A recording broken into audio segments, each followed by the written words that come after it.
The finals rematch begins tonight in Oakland. The Cavs looking for revenge after the Warriors took out Cleveland in 6 games last season. Golden State is a 5.5-point favorite in Game 1. Skip Bayless. Yes, ma'am.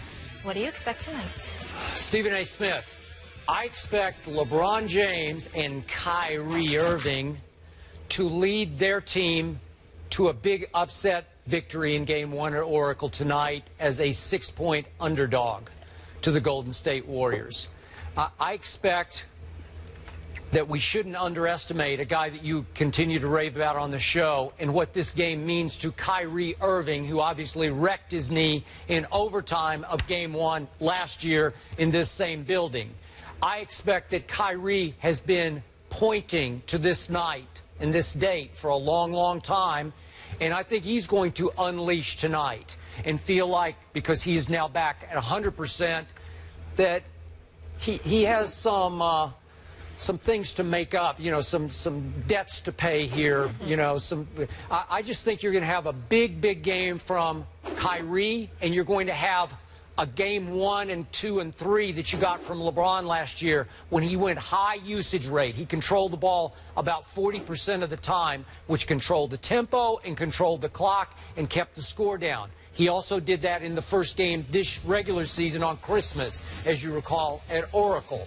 So I'm looking at a Golden State that has to be a little drained mentally and physically from the battle royal that they just engaged with and survived with Oklahoma City, coming from obviously 3-1 down to win in 7 games. I'm not sure they can take it quite back up to that level, and as you've pointed out, there are long stretches against Oklahoma City where their defense leaked, where they looked a little overmatched. I think at times tonight you might see that again. I'm looking for LeBron and Kyrie to control tonight. I got Golden State in 7 games, but I got them winning tonight 95-91. Skip Bayless, I have no idea what this is going to be because Cleveland hasn't played in a while and they're obviously significantly well rested. But I'm going to venture to guess that Golden State will have the edge tonight because they just finished playing. They're still in rhythm, yet still able to get enough rest to be relatively fresh for Game 1 tonight. If Cleveland was going to win a game, I'd have to venture they'll duplicate last season's feat of winning Game 2 because they will have figured out some things here or there, tweaked it just a touch, and found a way to steal Game 1. You know, it's really hard to gauge because you don't know what you're going to see from them since they've been off so many days. I'll guess Game 2 they'll win instead of Game 1, but I'm very confident Cleveland will steal one of these first 2 games in Golden State. And by the way, remember Golden State lost Game 1 at home to Oklahoma City. And in all objectivity, I must point out, Steph Curry was very human in that game because in the 4th quarter, remember, he came up small. He was 1 for 6. He let his team down. He made it up as the series progressed, obviously. No question. We are 9 hours away, and I can't wait for this. Our First Take fam weighed in on this subject. We'll share a Twitter poll next. Is LeBron getting more love than hate from our followers? We'll share what you guys had to say. That's next. We all know about love-hate relationships, right? Welcome back to First Take, presented by Bass Pro Shops. Tonight at 8:30 Eastern, X Games Austin gets underway on ESPN with the finals of Moto X Step Up and Harley-Davidson Flat Track. X Games Austin also streaming live on Watch ESPN and the ESPN app. In a SportsCenter interview with Kobe Bryant, he said Steph Curry and Klay Thompson have the, quote, killer instincts that he had back in the day. Stephen A., do you agree? These boys have it? Yes, I do.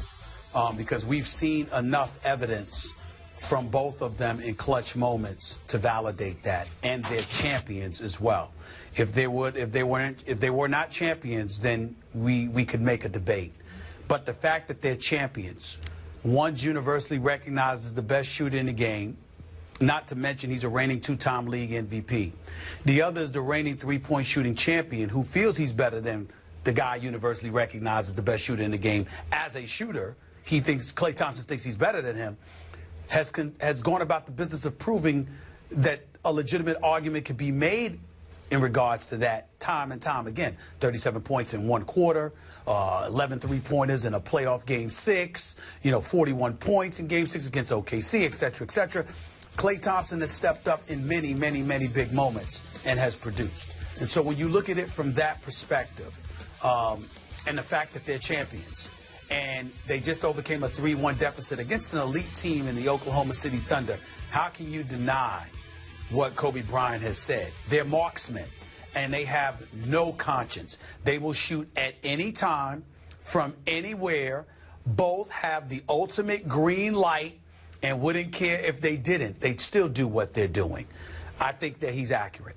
I also like, Stephen A., what Kobe said about, at a glance, I'm paraphrasing, but at a glance, they look so nonchalant. They look like just nice guys. And all of a sudden, Kobe goes to stone cold killers. Wow. That was some high praise from the Black Mamba, from Kobe Bean Bryant. And yet, here's where I have one small bone to pick. I'm not sure that Klay belongs in this conversation with Steph. Maybe not yet. And I get it. He saved their day and their night in Game 6 at Oklahoma City because, as you know, they trailed by 13.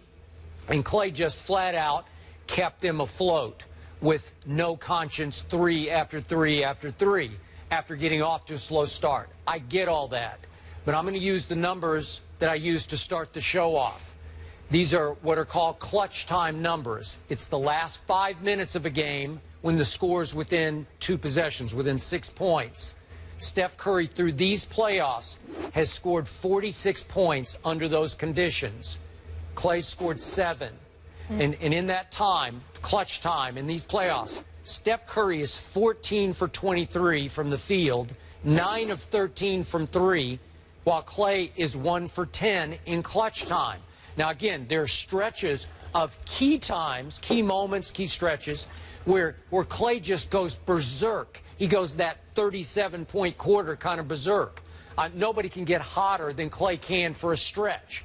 But when the money's on the line, when the stakes are at their greatest, man, I want the ball in number 30's hands because he's the stone-cold killer to me, the baby-faced assassin. That may be accurate, but I think that we have to take into consideration that whatever Klay may be lacking, it's because he's deferring to some degree to that guy, Steph Curry. It's a difference between knowing that you're the man. And you may be right because, one of the things that Reggie Miller and others have pointed out is that Klay has the benefit of Steph.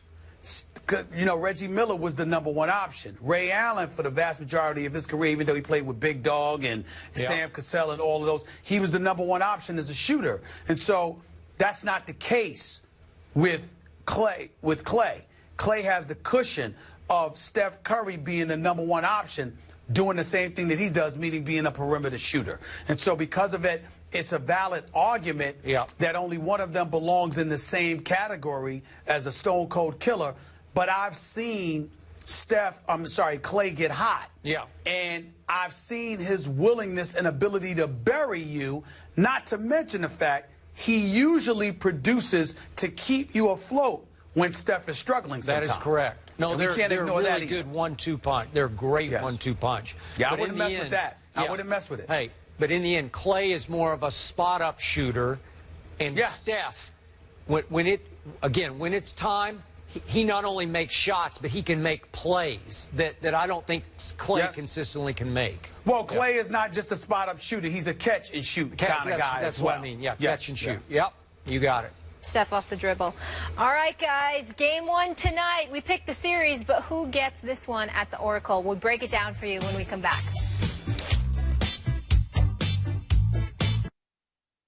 First Take is presented by Bass Pro Shops. Your adventure starts here. And in part by 5 Gum. Life happens in 5. So we asked you at the top of the show, are you a fan of LeBron James? Now, this is purely our First Take viewer, Skip. The results are in. 59% are fans. 41% are not fans of LeBron. What do you make of it? I'm surprised. Not by the 59%, but Stephen A. by the 41%. 41% of these people do not love LeBron James. They're not fans of LeBron James. And I thought that, especially on this day, with LeBron potentially falling to 2-5 in the finals, 2-4 right now, I thought it would make him more of a sympathetic figure, that more people would say, I'll be rooting for him. You know, I don't want to see him fall a 5th time in 7 finals. The people that are not fans of LeBron, they're envious, they're jealous, they're haters, or they're just flat out ignorant. There is no excuse for somebody to be hating on LeBron James for what he brings to the game of basketball and how he has represented himself as a professional athlete, especially in this day and age where you see the nonsensical, trifling behavior of some of these professional athletes. The way that LeBron James has conducted himself, you would actually hate on him and call yourself not a fan of his. You are jealous, you are envious, or you're just an idiot. It's not even worth But is it possible that they're more fans of Steph than they're not fans of LeBron? Like they'd rather root for Steph? Because, well, that wasn't the question. The question is about the fans of LeBron. I'm just trying to explain it. You can love Steph Curry more, but still be a fan of LeBron. Yeah. You know who's really supporting LeBron on this show? Me, Cavs in 7. See you guys tomorrow. Bye-bye.